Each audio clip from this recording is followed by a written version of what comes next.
Two great mysteries dominate our lives, love and money.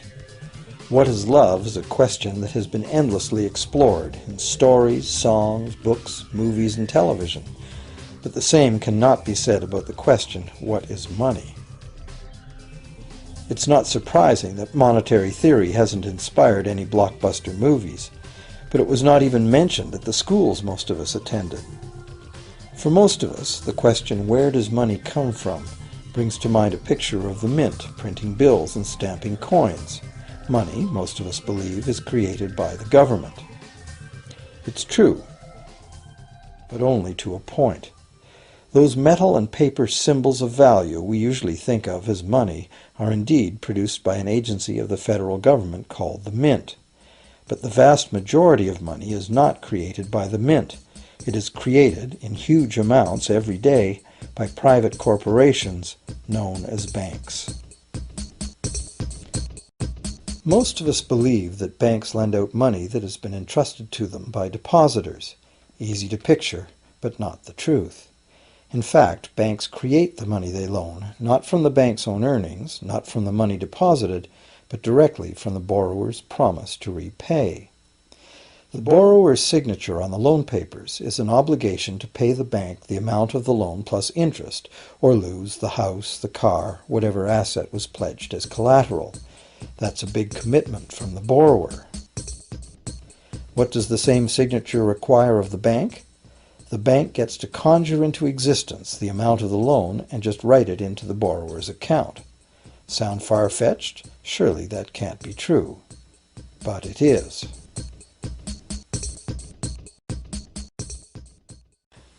To demonstrate how this miracle of modern banking came about, consider this simple story, the goldsmith's tale. Once upon various times, pretty much anything was used as money. It just had to be portable, and enough people had to have faith that it could later be exchanged for things of real value, like food, clothing, and shelter. Shells, cocoa beans, pretty stones, even feathers have been used as money. Gold and silver were attractive, soft, and easy to work with, so some cultures became expert with these metals. Goldsmiths made trade much easier by casting coins, standardized units of these metals whose weight and purity was certified. Well, to protect his gold, the goldsmith needed a vault, and soon his fellow townsmen were knocking on his door, wanting to rent space to safeguard their own coins and valuables. Before long, the goldsmith was renting every shelf in the vault and earning a small income from his vault rental business. Years went by, and the goldsmith made an astute observation. Depositors rarely came in to remove their actual physical gold, and they never all came in at once. That was because the claim checks the goldsmith had written as receipts for the gold were being traded in the marketplace as if they were the gold itself. This paper money was far more convenient than heavy coins, and amounts could simply be written instead of laboriously counted one by one for each transaction. Meanwhile, the goldsmith had another business. He lent out his gold, charging interest. Well, as convenient claim check money came into acceptance, borrowers began asking for their loans in the form of these claim checks instead of the actual metal. As industry expanded, more and more people asked the goldsmith for loans. This gave the goldsmith an even better idea. He knew that very few of his depositors ever removed their actual gold, so the goldsmith figured he could easily get away with lending out claim checks against his depositors' gold, in addition to his own. As long as the loans were repaid, his depositors would be none the wiser and no worse off, and the goldsmith, now more banker than artisan, would make a far greater profit than he could by lending only his own gold.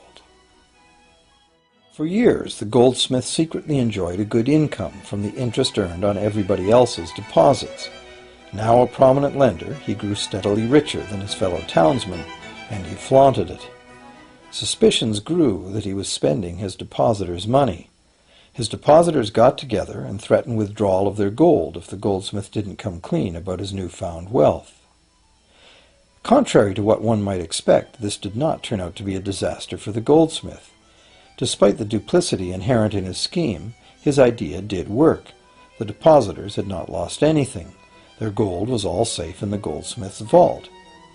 Well, rather than taking back their gold, the depositors demanded that the goldsmith, now their banker, cut them in by paying them a share of the interest. And that was the beginning of banking. The banker paid a low interest rate on deposits of other people's money that he then loaned out at a higher interest. The difference covered the bank's cost of operation and its profit. The logic of this system was simple, and it seemed like a reasonable way to satisfy the demand for credit. However, this is not the way banking works today. Our goldsmith banker was not content with the income remaining after sharing the interest earnings with his depositors, and the demand for credit was growing fast as Europeans spread out across the world. But his loans were limited by the amount of gold his depositors had in his vault. That's when he got an even bolder idea. Since no one but himself knew what was actually in his vaults, he could lend out claim checks on gold that wasn't even there. As long as all the claim check holders didn't come to the vault at the same time and demand real gold, how would anyone find out? This new scheme worked very well, and the banker became enormously wealthy on the interest paid on gold that did not exist. The idea that the banker would just create money out of nothing was too outrageous to believe, so for a long time the thought did not occur to people. But the power to just invent money went to the banker's head, as you can well imagine. In time, the magnitude of the banker's loans and his ostentatious wealth did trigger suspicions once again. Some borrowers started to demand real gold instead of paper representations. Rumors spread. Suddenly, several wealthy depositors showed up to remove their gold. The game was up. A sea of claim check holders flooded the street outside the closed doors of the bank. Alas, the banker did not have enough gold and silver to redeem all the paper he had put into their hands. This is called a run on the bank, and it is what every banker dreads. This phenomenon of a run on the bank ruined individual banks and, not surprisingly, damaged public confidence in all bankers. It would have been straightforward to outlaw the practice of creating money from nothing. But the large volumes of credit the bankers were offering had become essential to the success of European commercial expansion, so instead the practice was legalized and regulated. Bankers agreed to abide by limits on the amount of fictional loan money that could be lent out. The limit would still be a number much larger than the actual value of gold and silver in the vault. Quite often the ratio was 9 fictional dollars to 1 actual dollar in gold. These regulations were enforced by surprise inspections. It was also arranged that, in the event of a run, central banks would support local banks with emergency infusions of gold. Only if there were runs on a lot of banks simultaneously would the banker's credit bubble burst and the system come crashing down.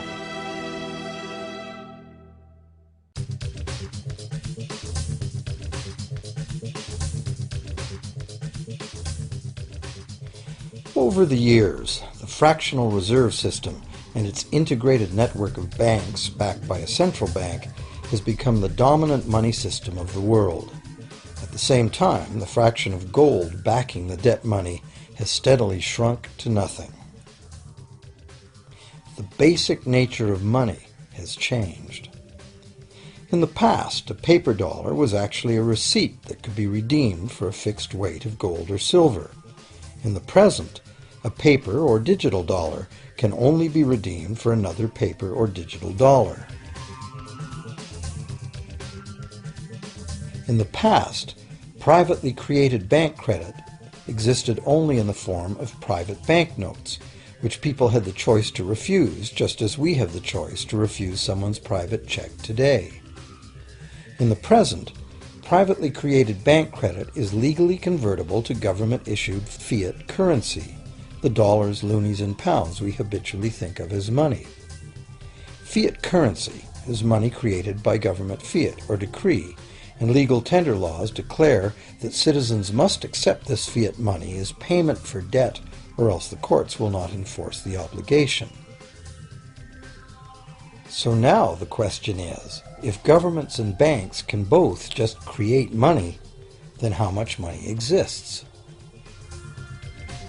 In the past, the total amount of money in existence was limited to the actual physical quantities of whatever commodity was in use as money. For example, in order for new gold or silver money to be created, more gold or silver had to be found and dug out of the ground. In the present, money is literally created as debt. New money is created whenever anyone takes a loan from the bank. As a result, the total amount of money that can be created has only one real limit: the total level of debt.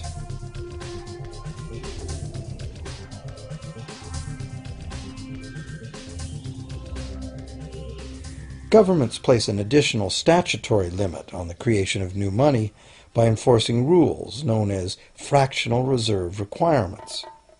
Essentially arbitrary, fractional reserve requirements vary from country to country and from time to time.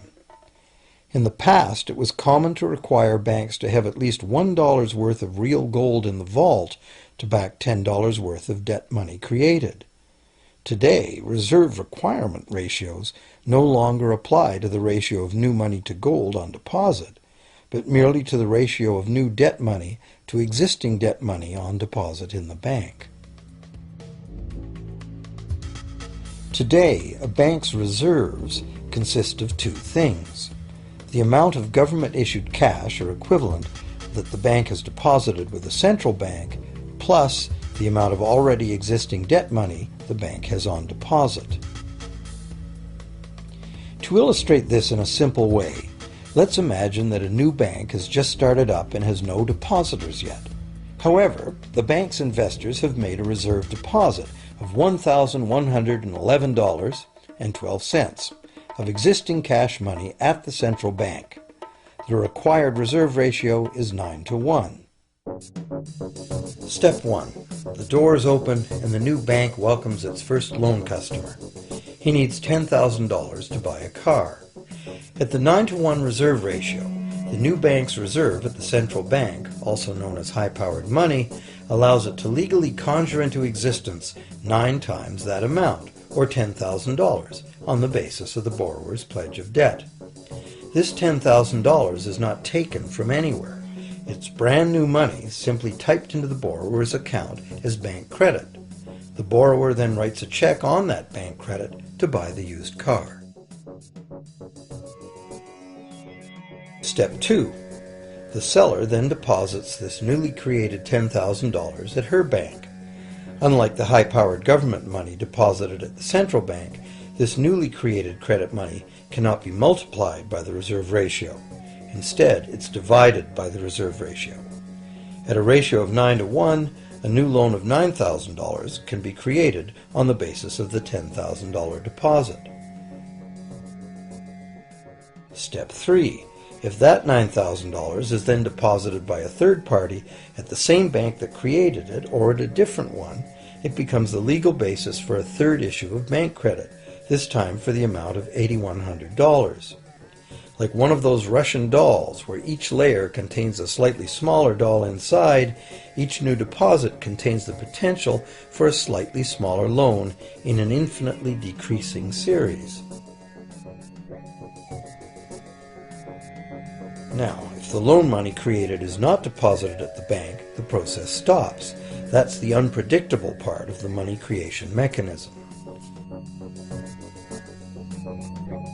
But more likely, at every step, the new money will be deposited at a bank, and the reserve ratio process can repeat itself over and over until almost $100,000 of brand new money has been created within the banking system.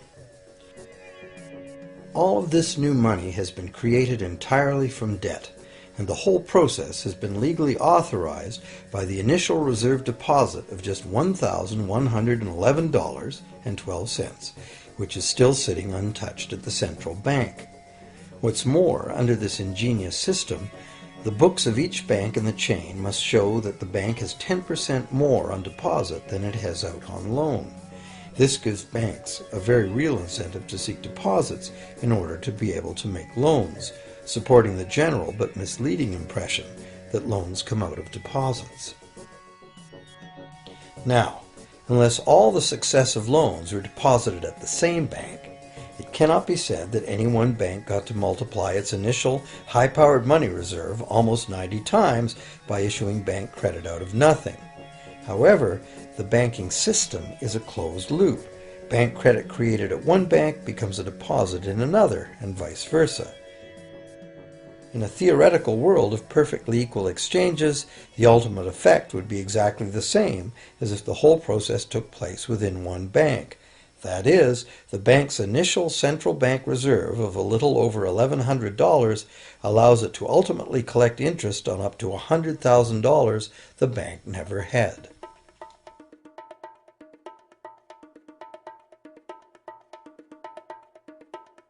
If that sounds ridiculous, try this. In recent decades, as a result of steady lobbying by the banks, the requirements to make a reserve deposit at the nation's central bank have all but disappeared in some countries, and actual reserve ratios can be much higher than 9-to-1. For some types of accounts, 20-to-1 and 30-to-1 ratios are common. And even more recently, by using loan fees to raise the required reserve from the borrower, banks have now found a way to circumvent reserve requirement limitations entirely.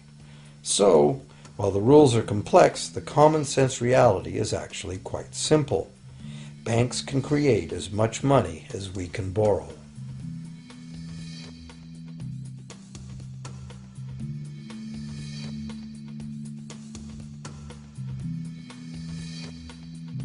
Despite the endlessly presented mint footage, government-created money typically accounts for less than 5% of the money in circulation.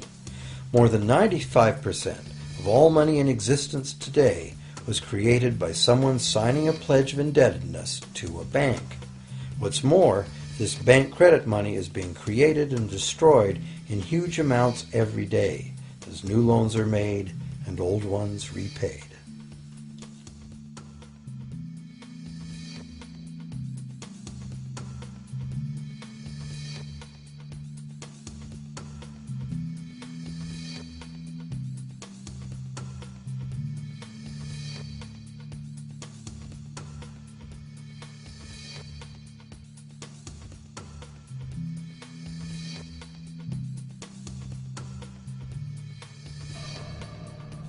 Banks can only practice this money system with the active cooperation of government. First, governments pass legal tender laws to make us use the national fiat currency. Secondly, governments allow private bank credit to be paid out in this government currency. Thirdly, government courts enforce debts. And lastly, governments pass regulations to protect the money system's functionality and credibility with the public, while doing nothing to inform the public about where money really comes from. The simple truth is that when we sign on the dotted line for a so-called loan or mortgage, our signed pledge of payment, backed by the assets we pledge to forfeit should we fail to pay, is the only thing of real value involved in the transaction. To anyone who believes we will honor our pledge, that loan agreement or mortgage is now a portable, exchangeable, and saleable piece of paper. It's an IOU. It represents value and is therefore a form of money. This money the borrower exchanges for the bank's so-called loan. Now, a loan in the real world means that the lender must have something to lend. If you need a hammer, my loaning you a promise to provide a hammer I don't have won't be of much help. But in the artificial world of money, a bank's promise to pay money it doesn't have is allowed to be passed off as money, and we accept it as such.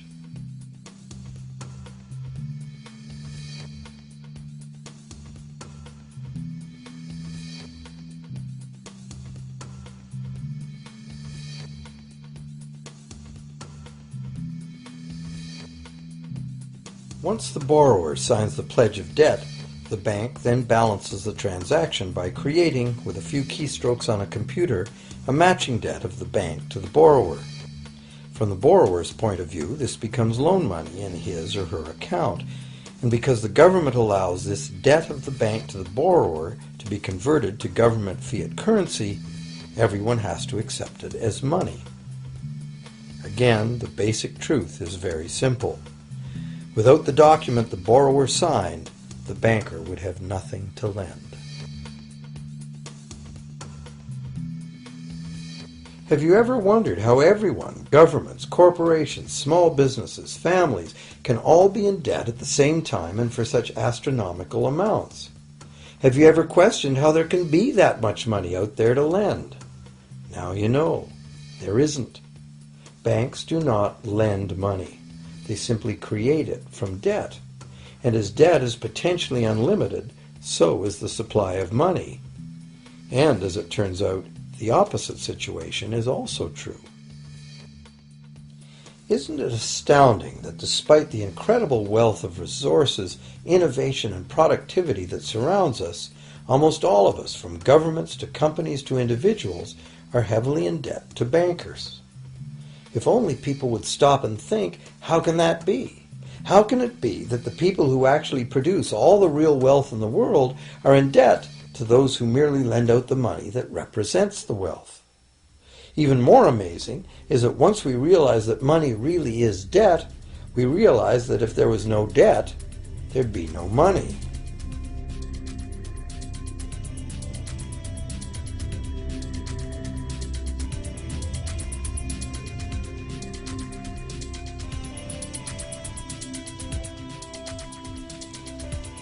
If this is news to you, you are not alone. Most people imagine that if all debts were paid off, the state of the economy would improve. It's certainly true on an individual level. Just as we have more money to spend when our loan payments are finished, we think that if everyone were out of debt, there would be more money to spend in general. But the truth is the exact opposite. There would be no money at all. There it is. We are totally dependent on continually renewed bank credit for there to be any money in existence. No loans, no money, which is what happened during the Great Depression. The money supply shrank drastically as the supply of loans dried up.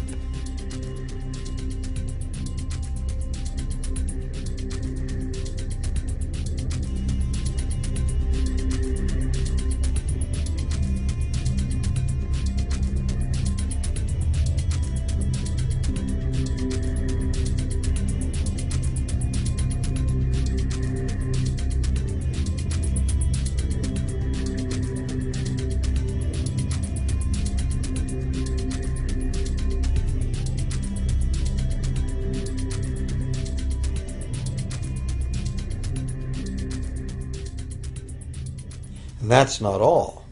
Banks create only the amount of the principal. They don't create the money to pay the interest. Where is that supposed to come from? The only place borrowers can go to obtain the money to pay interest is the general economy's overall money supply.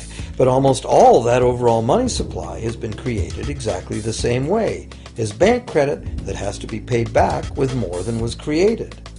So everywhere there are other borrowers in the same situation, frantically trying to obtain the money they need to pay back both principal and interest from a total money pool which contains only principal. It is clearly impossible for everyone to pay back the principal plus interest because the interest money doesn't exist. This can even be expressed by a simple mathematical formula. The big problem here is that for long-term loans, such as mortgages and government debt, the total interest far exceeds the principal. So unless a lot of extra money is created to pay the interest, it means a very high proportion of foreclosures and a non-functioning economy. To maintain a functional society, the rate of foreclosure needs to be low, and so to accomplish this, more and more new debt money has to be created to satisfy today's demands for money to service the previous debt.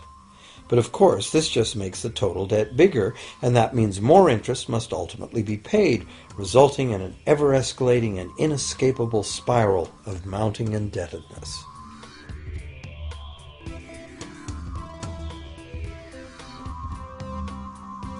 It is only the time lag between money's creation as new loans and its repayment that keeps the overall shortage of money from catching up and bankrupting the entire system.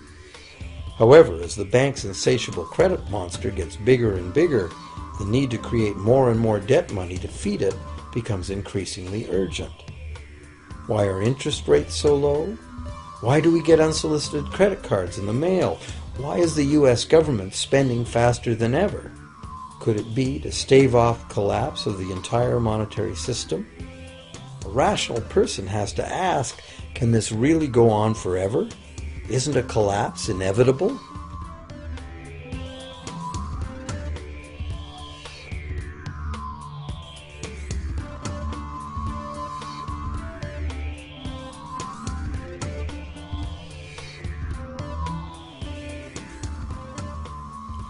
Money facilitates production and trade. As the money supply increases, money just becomes increasingly worthless unless the volume of production and trade in the real world grows by the same amount. Add to this the realization that when we hear that the economy is growing at 3% per year, it sounds like a constant rate, but it's not. This year's 3% represents more real goods and services than last year's 3% because it's 3% of the new total. Instead of a straight line, as is naturally visualized from the words, it is really an exponential curve getting steeper and steeper. The problem, of course, is that perpetual growth of the real economy requires perpetually escalating use of real-world resources and energy. More and more stuff has to go from natural resource to garbage every year, forever, just to keep this system from collapsing.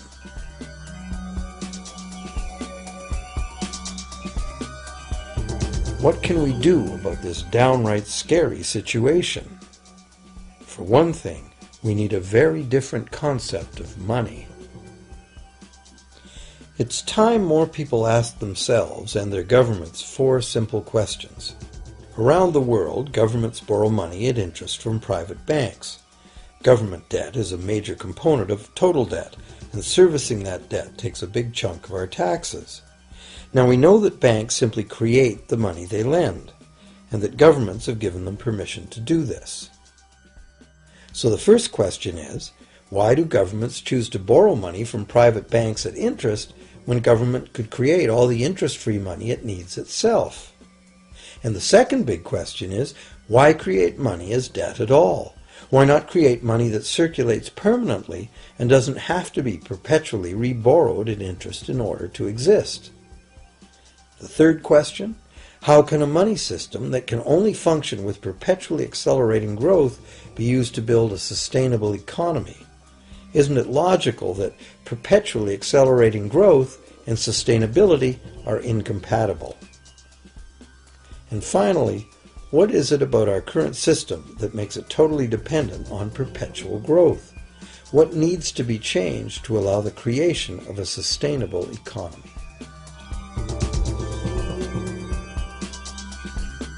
At one time, charging any interest on a loan was called usury and was subject to severe penalties, including death. Every major religion forbade usury.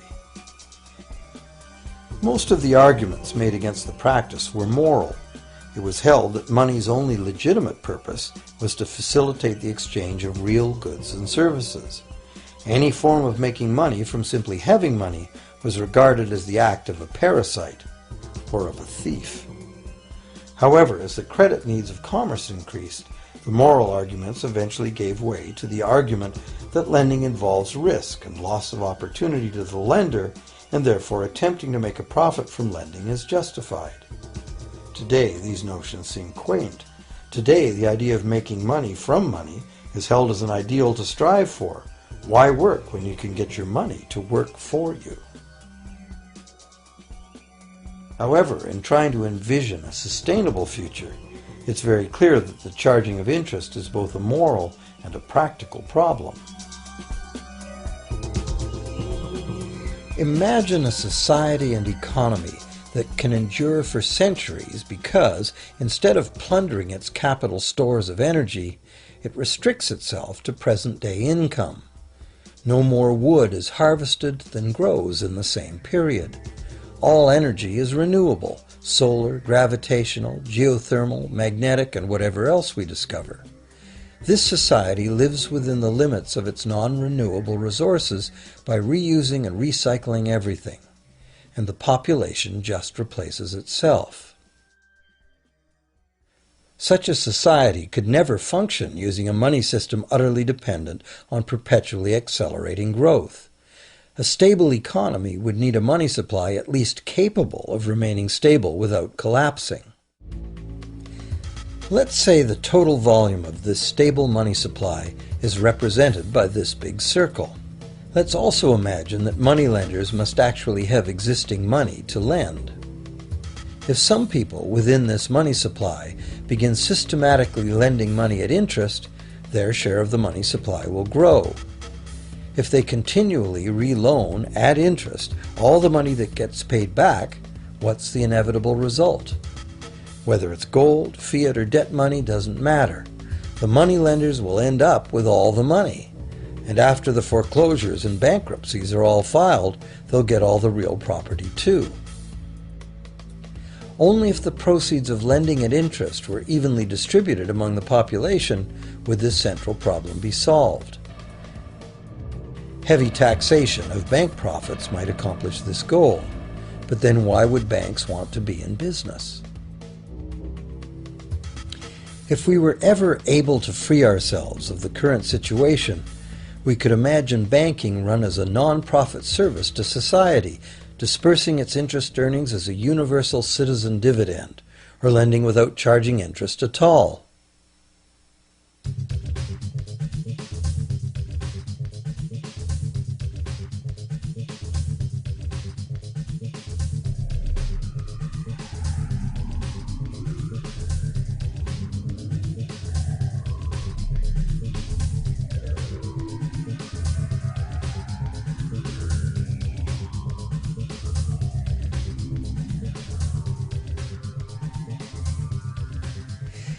If it is the fundamental nature of the system that causes the problems, tinkering with the system cannot ever solve those problems. The system itself must be replaced.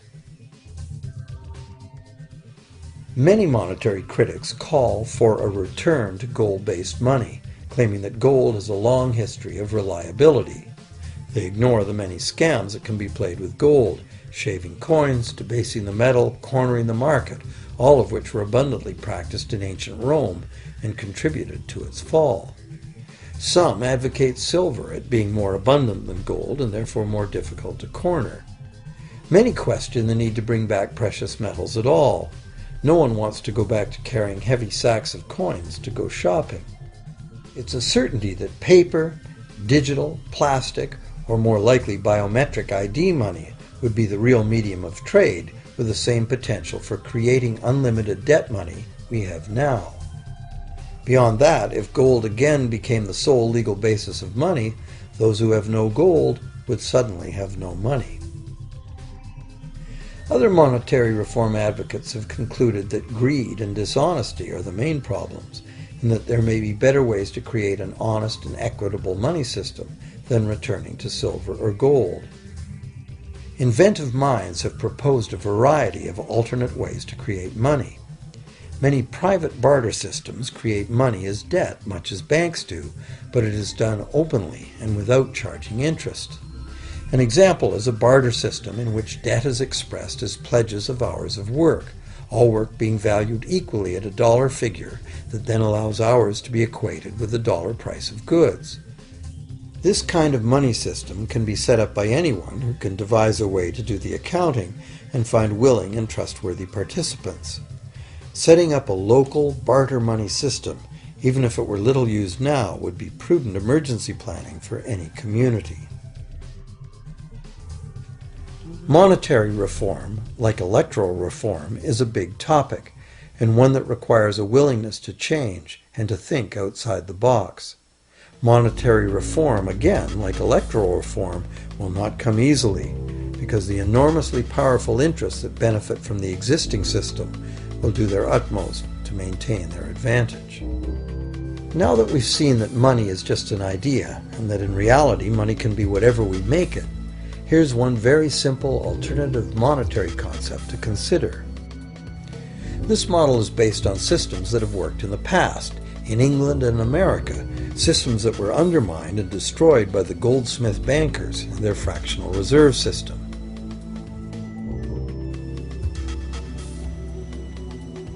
To create an economy based on permanent interest-free money, money could simply be created and spent into the economy by the government, preferably on long-lasting infrastructure that facilitates the economy, such as roads, railroads, bridges, harbors, and public markets.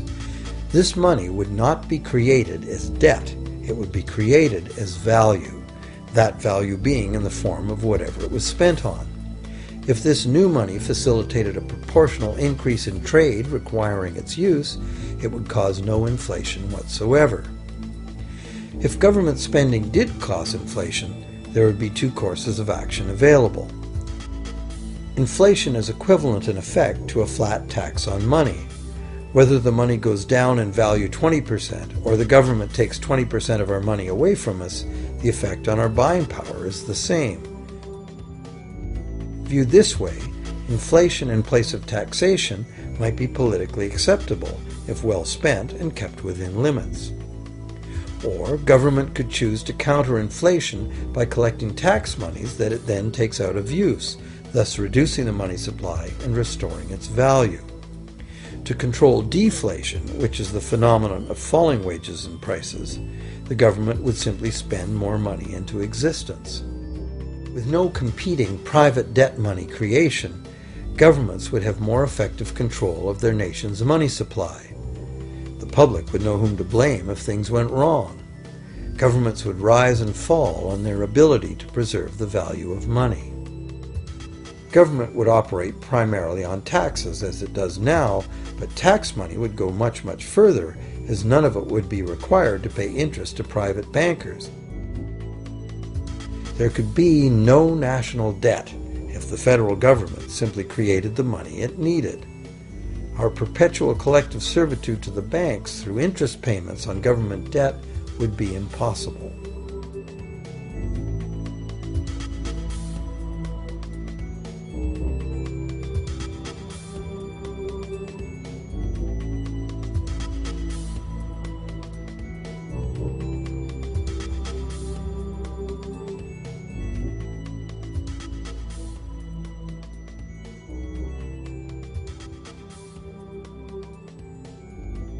What we have been taught to believe as democracy and freedom has become in reality an ingenious and invisible form of economic dictatorship. As long as our entire society remains utterly dependent on bank credit for its supply of money, bankers will be in the position to make the decisions on who gets the money they need and who doesn't.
Few people are aware today that the history of the United States since the Revolution in 1776 has been, in large part, the story of an epic struggle to get free and stay free of control by the European international banks.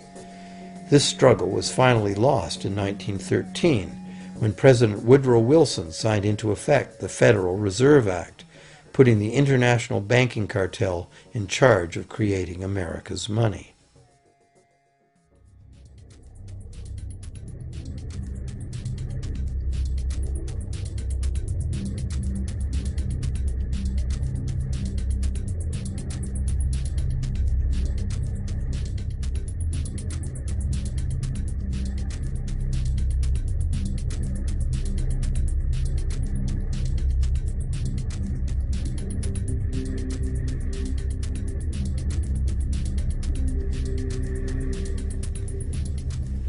The power of this system is deeply ingrained.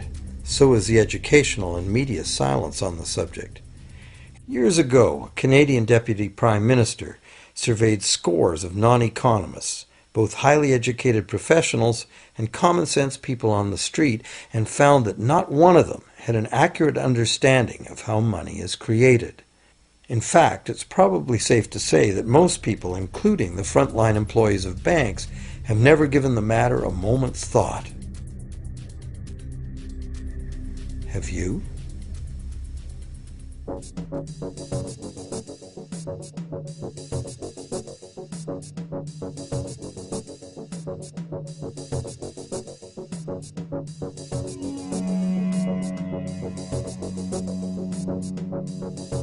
The modern money-as-debt system was born a little over 300 years ago, when the first Bank of England was set up with a royal charter for fractional lending of gold receipts at a modest ratio of 2 to 1. That modest ratio was just the proverbial foot in the door. The system is now worldwide, creates virtually unlimited amounts of money out of thin air, and has almost everyone on the planet chained to a perpetually growing debt that can never be paid off.